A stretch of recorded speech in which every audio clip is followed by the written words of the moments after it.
Hello and welcome back to the What the Falk Sunderland Preview Podcast. It truly has been a Sunderland AFC week. And it's almost easy to forget that we actually do have a game coming this weekend as we welcome Swansea City to the Stadium Light on Saturday. And when we play Swansea City and when we welcome Swansea City, I always welcome Luke from the SwansCast to join me with his wonderful Welsh dulcet tones. Luke, how are we doing? You all right? Yeah, I'm very good. Thank you very much. Thanks for having me back on. See, I told you they were dulcet and lovely. As always, we start, where we always do.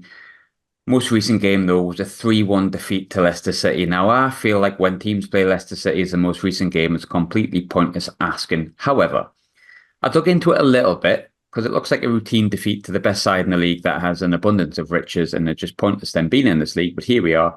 The stats actually indicate it was a little bit more even. But you are going to be the person that has the eye test. How was the game and how was the performance? Yeah, so I don't mean to correct, but we did play Leicester a couple of games ago. There's been a few since then, but we did actually give Leicester a game. But you're right to point out the fact of it being a difficult judge of our form.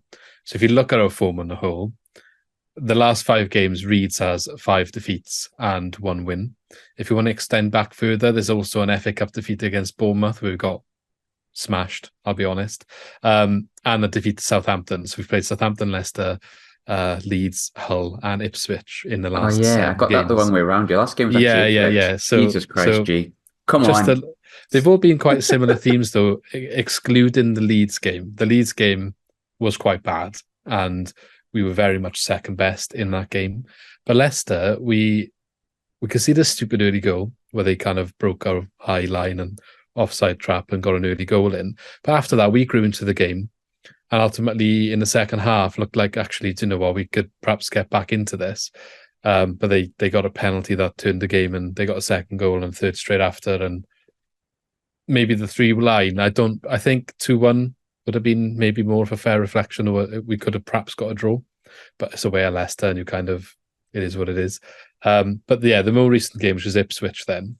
So we were home. The stats are very even, actually, if you look at the stats. I'm going to say I've saved shots. myself, haven't I? Because I've basically made a massive fuck up and I'm not going to edit that because I want to show that I'm human. Okay. However, if you look at the Ipswich game, the same apply. Top team, second off top, 15 shots each. More possession for Swansea. It's exactly the same sort of stats. And we did compete with them. I think when you look at our shots, I know the shots stats is quite similar. They've got a few more on target.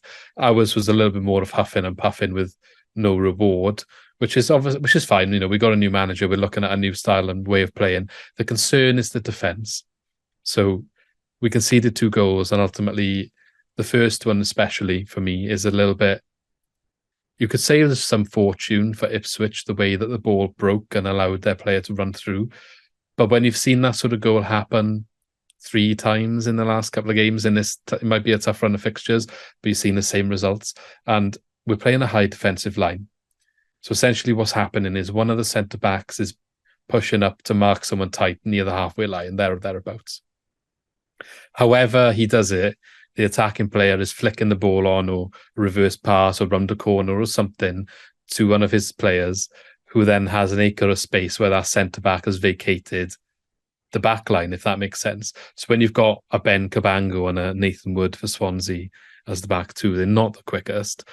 And some teams have got some pacey forwards up there, the top half of the table. So they're running through this gap that, in this instance, Ben Cabango left. And from the halfway line to the goalkeeper, they're just running through on goal. It happened against Leicester. It happened against Leeds. It happened against Ipswich. And for me, it's a massive issue. We do look better. The signs are there that Swansea can change this form and kind of pull ourselves away from the bottom of the table. When you look at the team performance, we keep saying, the second half against Southampton, we played really well. We matched them in the second half. Second half against Leicester, we were really good. We grew into the game. We lost 1-0 to Plymouth at home, but we should have won that game. We were all over them. We went up and got a good win against Hull. Leeds, let's just forget about that one. And Ipswich, we competed, but it's all well and good competing. For me, when I see these defensive issues consistently happening, I just think the manager needs to address it and tweak some things there, but I don't think he's going to do it. I think that's the way he wants to play. That's the system he wants to do.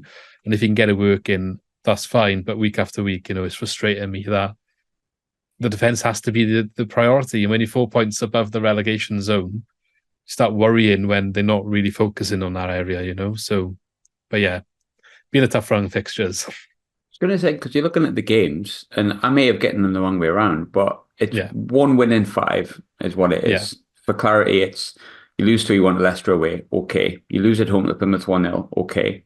You go and win at Hull 1-0 away, really good result, holding quite well, chance of getting in the playoffs. You get smashed off Leeds, okay. You get narrowly beaten by Ipswich. So on paper, it looks bad, and then your position doesn't look great. Yeah. But I think when you come up against like Leicester, Ipswich, Leeds, if they're sporadic across the season and you lose the games, you go, okay, is there been enough throughout the 5 performances, considering who you've came up against, and you have got a win against a playoff chasing team there away from home? Is there enough to make you think, this new guy might be getting it? Not right, but there's positives to be found. Yeah, there's definitely positives. If you asked me before any of those games, going back to all of his stints. So he started in the league against Birmingham. He got a point away at Birmingham. They had a new manager at the same time, but we're the away team, and we should have won that game. We conceded really, really late on, like a 90-odd minute equaliser. So if you're judging the performances on the games, like exclude the top teams, we're picking up points. I would suggest, if you asked me to predict the results, I would have put us to beat Plymouth and lose at Hull, but the points return would have been the same, And if you look at the performance, we should have beaten Plymouth, and we actually gave Hull a really good game, and we deserved that result, So that's why it was more disappointing to get battered by Leeds. But as you said, you can forget about that because of where those teams are in the league. It's definitely enough to pull ourselves out to this bad run of form. It's very unfortunate they've all come together, and all in a period where a new manager's come in who's tasked to completely kind of reverse the playing style. We had Russell Martin playing a similar brand of football, what we're trying to do now. That got changed with Michael Duff. Fans were not happy with it. It's not worked for us. We've got into a bad position in the league as a result. The board sacked him, kind of done a U-turn and backtracked, gone back to this old way of playing that we were doing for the last 2 seasons prior, which I'm sure you will remember from the last 2 seasons. But obviously the recruitment in between has not matched that because of the U-turns now happened. Maybe not all the players are in line from this year's recruitment with that new mentality. So he's kind of come in with a bit of a cauldron of the worst situation you could ask for. So there's got to be a little bit of, you got to look at it the way it is. And he has had a really tough start to his time here. And I mentioned the defence. So the big challenge is going to be against the run of fixtures now that you'd argue are a little bit less, a little bit more winnable and a little bit less difficult than the teams that we've just mentioned. Those defensive issues are a concern for me, but they are all the best attacks in the league at the same time. So are they still going to be as big concerns when we come up against yourselves? Maybe you probably have the quality there if you have a good day to probably do the same sort of things. But then we've got like games against Blackburn, Watford, Bristol, Cardiff, Sheffield Wednesday, QPR. These are the games now where you need to reverse that form, show that it was just a case of being against tough teams, and we can change it round. It looks like the team is bonding together well, even though they're not getting the results. It looks like they're all playing for the manager. It does look like they're trying, putting the effort in, and they're not giving up. They're not down in tools. All the signs are there in the press conferences and what's coming out of the club to say everyone's backing him really into this new style of play. And we heard that from when Michael Duff was here, that the players didn't like the change and they wanted to go back to more of a passing approach and keeping the ball. So a little bit of time maybe can be afforded, but the more time we are affording, we are getting closer to the bottom. And I think the closer to the bottom 3 you get, the more pressure comes. So I do think he needs to start getting the wins now. It's easy to say, right, we had the really tough teams. We were expected to lose. Okay, now you have to go and back it up. So whether that starts away at Sunderland, maybe is not the easiest one, but definitely one where we need to go and look to try and change it. But the next few games, definitely after that, in reality, we're playing all the teams bar Birmingham. Oh no, sorry, they've just gone above us. But all the teams below us, we've yet to play the second time. And much of the midfield, I believe we've played everyone in the top six twice this season now. So it is in our hands to make a difference and move our way up the table. I think when you look at the podcast I've done recently, it just feels like this is a constant, really, and it's probably a symptom of football. So says the Sunderland fan, but almost every person I've done on a preview show recently has had a change in manager since we spoke at the start of the season, or since I spoke to somebody else. And you touched a little bit on Mike Duff there. A really highly rated manager, but one that I didn't really understand at Swansea. And I think, without touching on the manager we've just lost, sometimes you always feel like there's something a bit wrong with it. But I know when we spoke last time, he was starting to pull out a couple of results here or there, but you weren't really fully convinced. In the end, he didn't convince anyone, and he didn't convince the board, most importantly, and he was moved on. But can you give me sort of the long and short of what happened from that Sunderland game, and why it ended up being like untenable and he departed?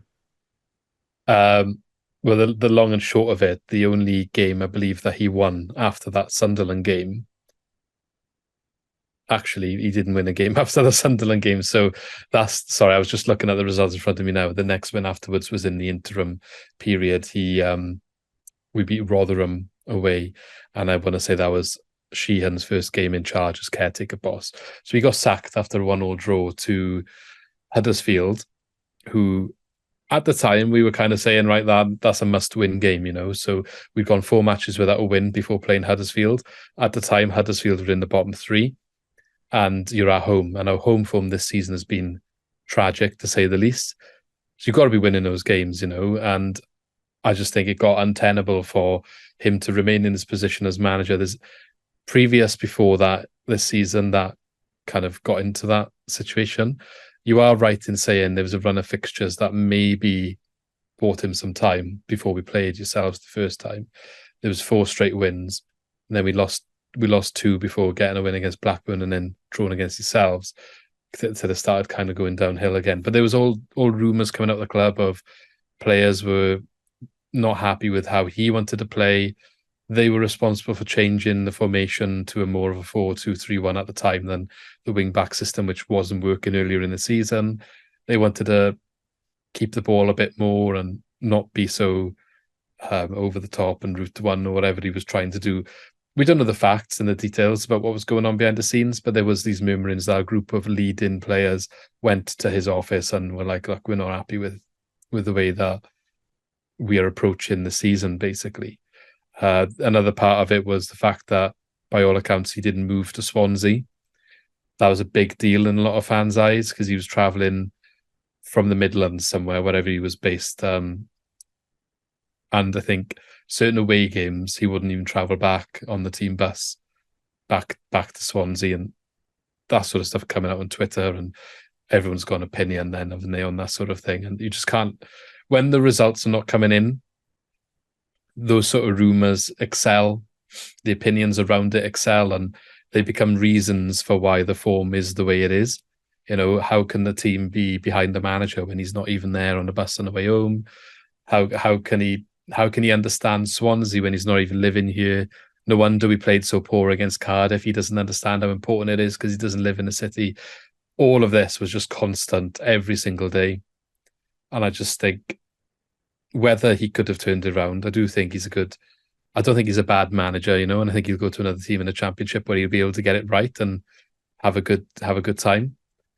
But it just wasn't working out for him at Swansea. And I think the longer he was here, the louder the fan noise was going to get, the discontent, you know. If you're not playing away, the fans want you to. You've got to be winning and bringing success.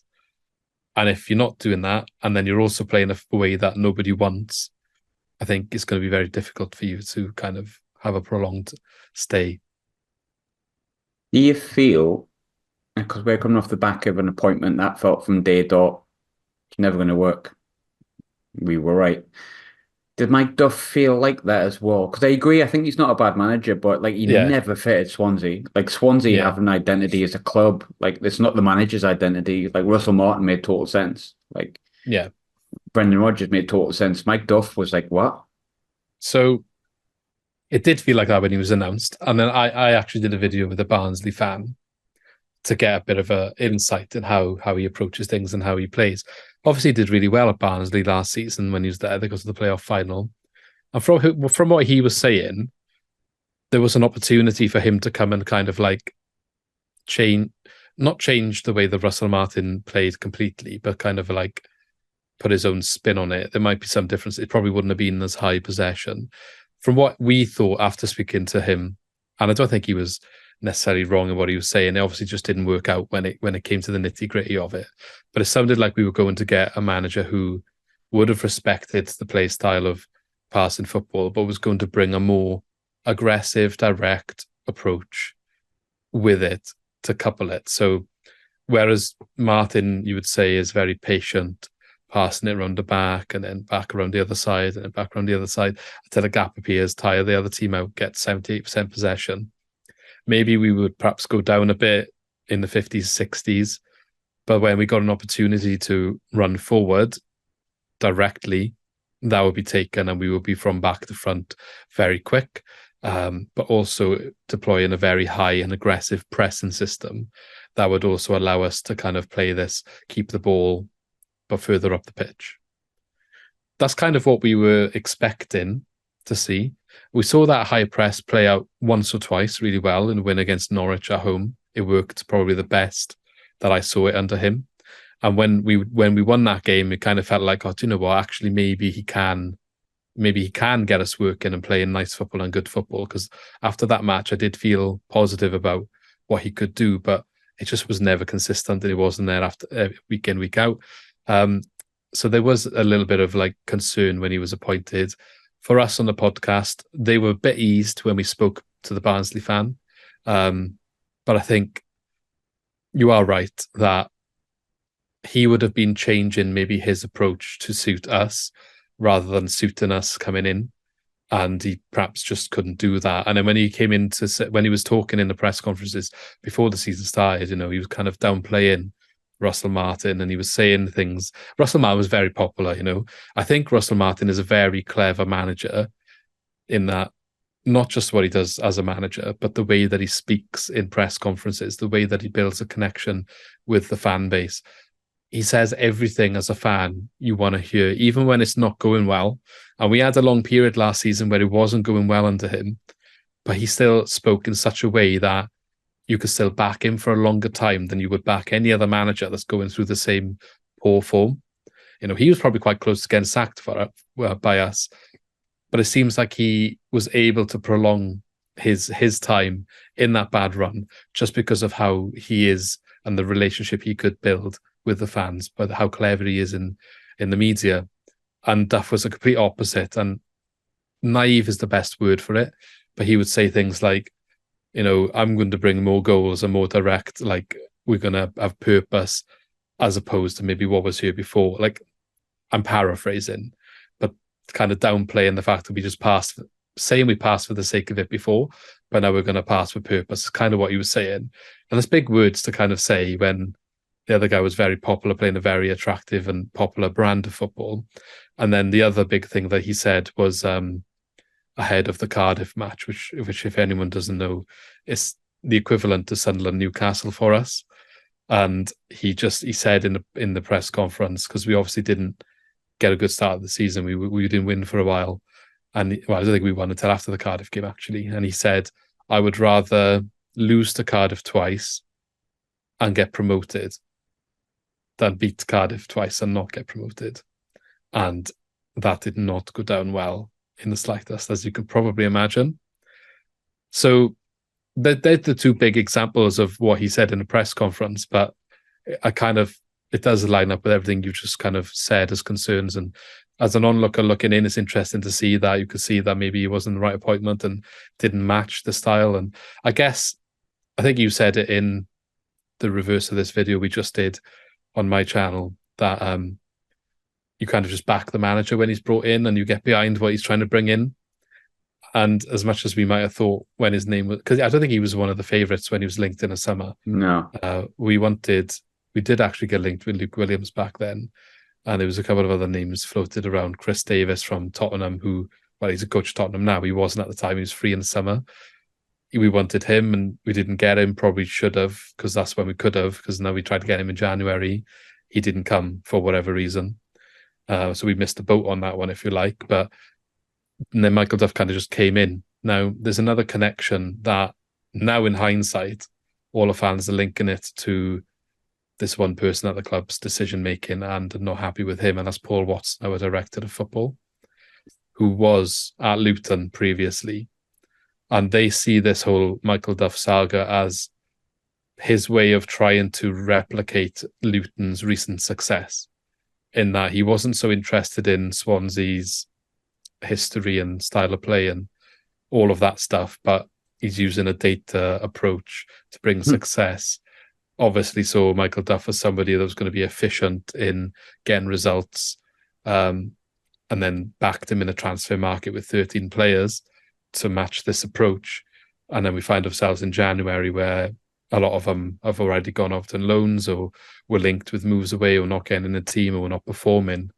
And the whole summer has just turned into a bit of a mess now, which you can say when your manager's been sacked and half the players you signed either aren't playing or just haven't worked out, But yeah, it's easy to say that looking back, isn't it? But, it's one of them where we're kind of in a bit of a mess now as a result of it. You're 4 points off relegation. You've come off a tough run, which we've touched on.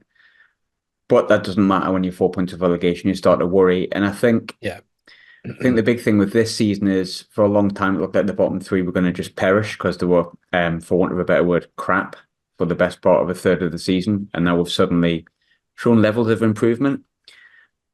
I wouldn't have looked before I did this podcast as Swansea being a side that I would be worried about relegation. But then I didn't realise how close you were to it. How worried are you about it at the moment? I went on TalkSport like a couple of weeks ago. It was before the 5-0 defeat to Bournemouth, actually the same day. So at 6 o'clock, I was on TalkSport saying how we are not in a relegation battle and I was very positive we were going to be safe. When your words backfire straight away when you go and then get trounced 5-0 by the Premier League team. But obviously the run of fixtures coming up after that wasn't complimentary in regards to trying to get some points on the board. As you mentioned earlier, I would much rather than being spread out with some winnable games in between, but it hasn't happened. And as a result of that, we are now in a quite precarious position, sitting above the relegation zone. And yeah, QPR and Sheffield Wednesday especially seem to be rallying. So I think there's two positions to play for, if you ask me. Look, I'm not overly concerned yet, but we are on bad form, and ultimately that can affect confidence in the players. Maybe we've been really unlucky with the way the fixtures have fallen, but has the damage from that already been done to now go into these other games and they've got this in the back of their mind, Is that going to affect performances? Is it going to be, have they got enough to have a bit of a fight if they need to have that bit of a fight? The longer we go without getting some points on the board, I think the more the anxiety will set in and the more I'll get worried. I'm sure the fans will get worried, and whether that seeps into the club and the manager and the players. I think maybe what we got in our favour is everyone seems to be on board within the club with the manager, with the direction, with what he wants to do. And we have seen signs that it can work. You don't go away and beat Hull if something's not going right. And as much as the other games haven't been as positive and promising as that, you've got to kind of take a bit of hope from that one result. If that was a defeat, then I think it looks a whole lot worse because then we're on 33 points, sitting just 1 point above, So that's such an important win on the face of it looking back. Maybe ask me next week if you beat us and QPR win their next game, and maybe I'll have a different answer for you. But I do look at the remaining fixtures and think we have played all the dangerous teams now. We've got it in our own hands at this point in time. We should have enough about us to escape. And the idea of the second half of the season should be to develop this new approach, reintroduce this style of football into the club. And if you're going back to when Russell Martin implemented it, it does have a slow start. But after about 8, 9, 10 games, it does look a lot better and the results do start coming. So in theory, if that is to be correct, and we've got the hard games out of the way, they should start picking up some points in the next couple of weeks. Coming in the game on Saturday, you asked me how I feel about the fact that Michael Beale's been sacked and that kind of cloud of darkness is it's gone away from Sunderland. But there's still some stuff that remains that is tough, and it hasn't been a great 8 weeks or whatever it's been to be a Sunderland fan. Not the worst ever, but it's not been enjoyable. Now that Beale's gone, from the outside looking in, does that make Saturday harder or easier for you? I'll be honest with you, I would have rather play you with him there because I don't know the ins and outs other than what you've told me today of what was going on. But you see certain things, you see a little bit of discontent. So I think earlier, before Beale was there, and I think when Mowbray was there, I thought you had a chance of playoffs. When that's now changed, you still got a chance of playoffs, or you had a chance of playoffs under Beale when he was here. But I would have probably said other teams definitely stronger after that appointment. I from what I saw on the outside, all of a sudden Sunderland didn't seem as much of a difficult team to play. Because I think you're quite exciting and attacking. And I know sometimes that doesn't work and you don't score, as you showed when you came down to us earlier this season. But it was always a case of they have got quality players who can do damage. And if they turn up, it's going to be a tough game. It's going to be a tough game. And the fact that you got playoffs last season and you were kind of hovering in that area this season with potentially losing some of your strong players from last season showed that, there's still danger there.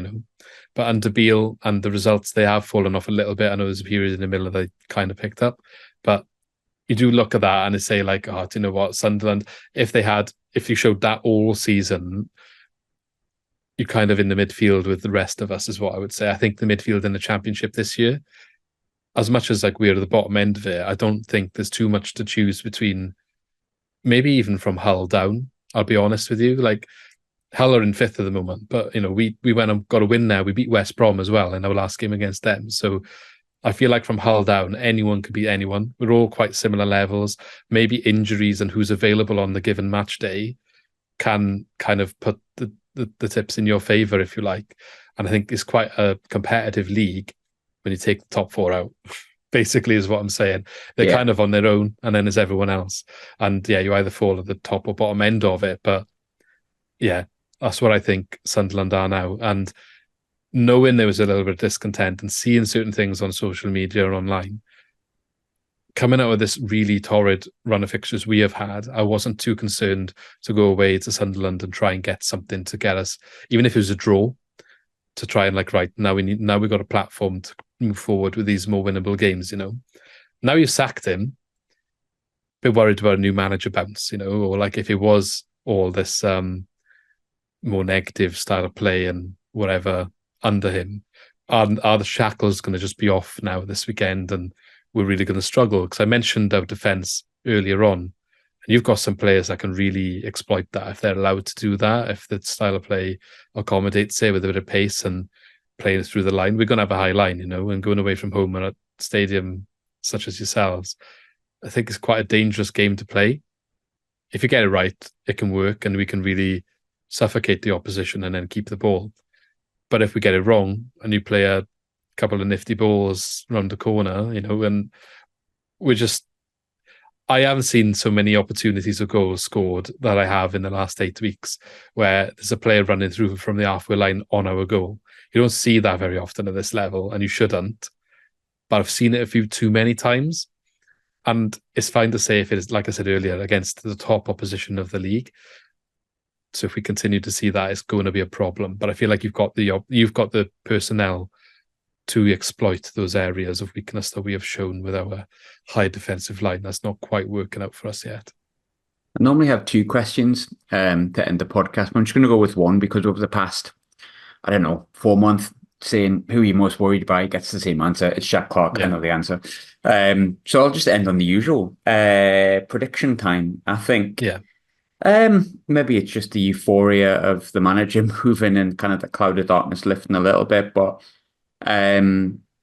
we've been quite good at home this season, which is kind of what we weren't last season, to be honest. So I think it'll be tight. I don't think it's going to be a case of us like being completely dominant. I don't think we're going to like fly up the traps and get a goal straight away. I don't think we have the strikers to do that necessarily.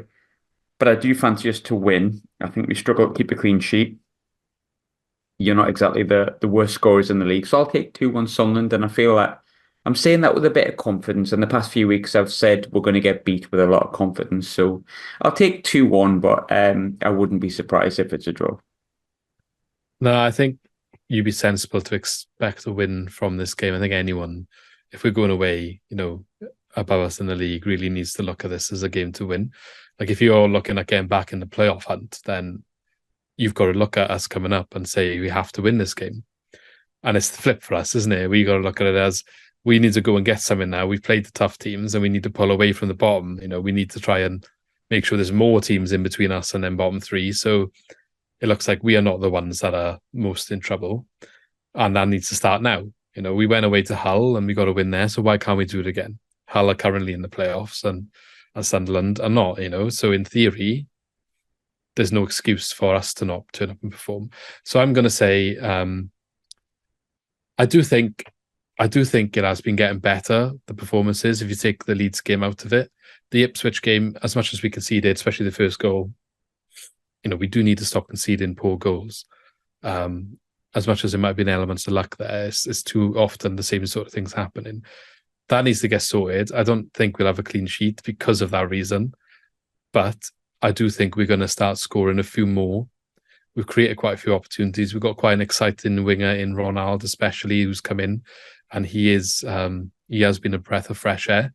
So the more settled he gets, I'd expect to see him creating more. And eventually, some of the chances that he has been making for the likes of Yates, and who keeps apparently missing them, he will start putting them in. So I'm going to say a draw. Don't know whether to go 1-1 or 2-1. I say 2-2 just because I think you've definitely got the potential to cause us issues with defence, and I think it's about time that we started putting a little bit more of our chances away. So I'm going to say 2-2 for this one. I would take a point. I'd be over the moon with a point from this one because, as I said, it kind of gives us a platform into this better run of fixtures that we can really start to maybe look up instead of looking over our shoulder. Luke, thanks as always for joining me, mate. Good to catch up over an hour, as we always do. Hopefully everyone else has enjoyed it as well. But I wish you no luck this coming weekend. But following the weekend, of course, as always, mate, have a good rest of the season, and I hope you stay up. Yeah, I hope that if you do miss out on the playoffs, we are to catch up again next season. I get the feeling we might. Yeah. Well, thanks for having me on, as always. Pleasure, mate.